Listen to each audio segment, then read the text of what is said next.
4일 도쿄신문에 따르면 일본의 방위성이 방위비 예산을 1% 이하로 추이하고 있다고 공표한 것과 다르게 GDP 대비 1.24%로 판명났다는 내용의 기사가 올라왔는데요. 일본이 40년간 지켜오던 방위비 1% 룰의 실태와 이를 알게 된 일본인들의 반응을 살펴보도록 하겠습니다. 일본의 본지가 2021년 GDP 대비 방위비를 북대서양 조약기구 각국과 비교 가능한 기준을 이용하여 추산한 결과 방위성이 공표한 예상과 다르게 1.24%가 되는 것으로 밝혀졌습니다.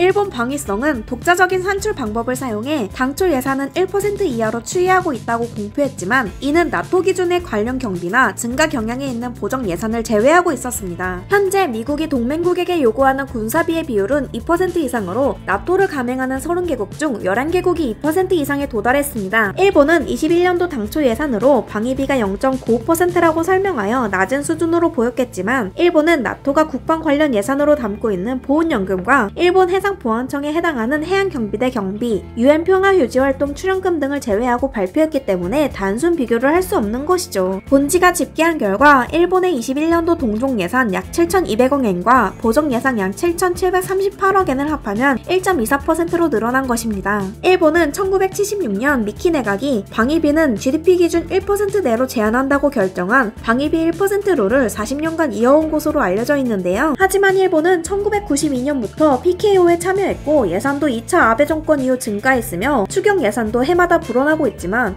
일본은 이를 모두 가미하지 않은 산출 방법을 쓰고 있었습니다. 본지는 방위비 분석에 즈음하여 매년 성장률은 물론이고 다른 나라 수준과의 비교도 빠뜨릴 수 없다고 지적했습니다. 이어 다른 민주주의 국가와 정책 대화를 하는 전제로 나토 기준 비율도 공표하는 것이 바람직하다며 일본은 숨길 필요가 없다고 전했습니다. 이러한 소식에 일본 네티즌들은 부정적인 반응을 보이며 일본의 본질적인 문제를 비난했는데요. 일본 네티즌들의 댓글 살펴보도록 하겠습니다. 왜 일본은 핵무기를 가지려 하지 않는가? 핵무기가 있으면 전쟁을 걸어오는 나라는 없어질 것이다.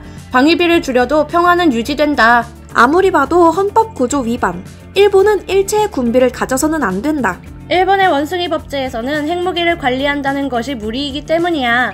반드시 정보들이 적에게 전달되어 억제 능력을 상실하게 되어 있다. 자민당은 해체가 아니라 처형해야 한다. 자민금지법을 제정하여 한 번이라도 표를 던진 자들을 포함해 한 사람도 남김없이 처형해야 한다. 창피하니까 숨겨라. 지금까지처럼 우리는 아무것도 하지 않았다는 거잖아. 아무것도 하고 있지 않다는 것조차 깨닫지 못하는 게 무시무시하네. 바보밖에 없으니 부끄럽다. 죽어라.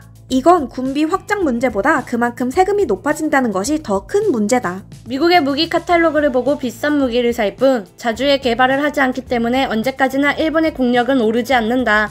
일본 국력을 키우려면 자주 개발이 필수다. 늘 그렇듯이 방위비를 늘려 뭔가 하는 척만 하고 아무 효과도 영향도 없다. 사이비 보수는 이를 아무것도 움직일 수 없다. 뭐랄까, 가령 GDP 대비 10%까지 올려놓고 총알이 부족한 상황은 달라지지 않고 무기의 성능도 갱신 속도도 달라지지 않는다. 근본적인 부분을 개선하지 않으면 아무리 예산을 올려도 무의미하다. 우선 GDP를 늘려라. 그리고 바보처럼 쓰고 있는 의료비를 적정화해라. 국방비의 8배나 쓰는 멍청한 나라가 또 있을까? 심리가 훤하게 보이니까 축소된 비율을 보고 같은 일본인으로서 부끄러운 모양입니다. 대체 자민당이 어디까지 숨기고 있는 걸까요? 알아갈수록 여러모로 충격이네요. 저희는 다음에 더 유익한 영상으로 찾아뵙겠습니다.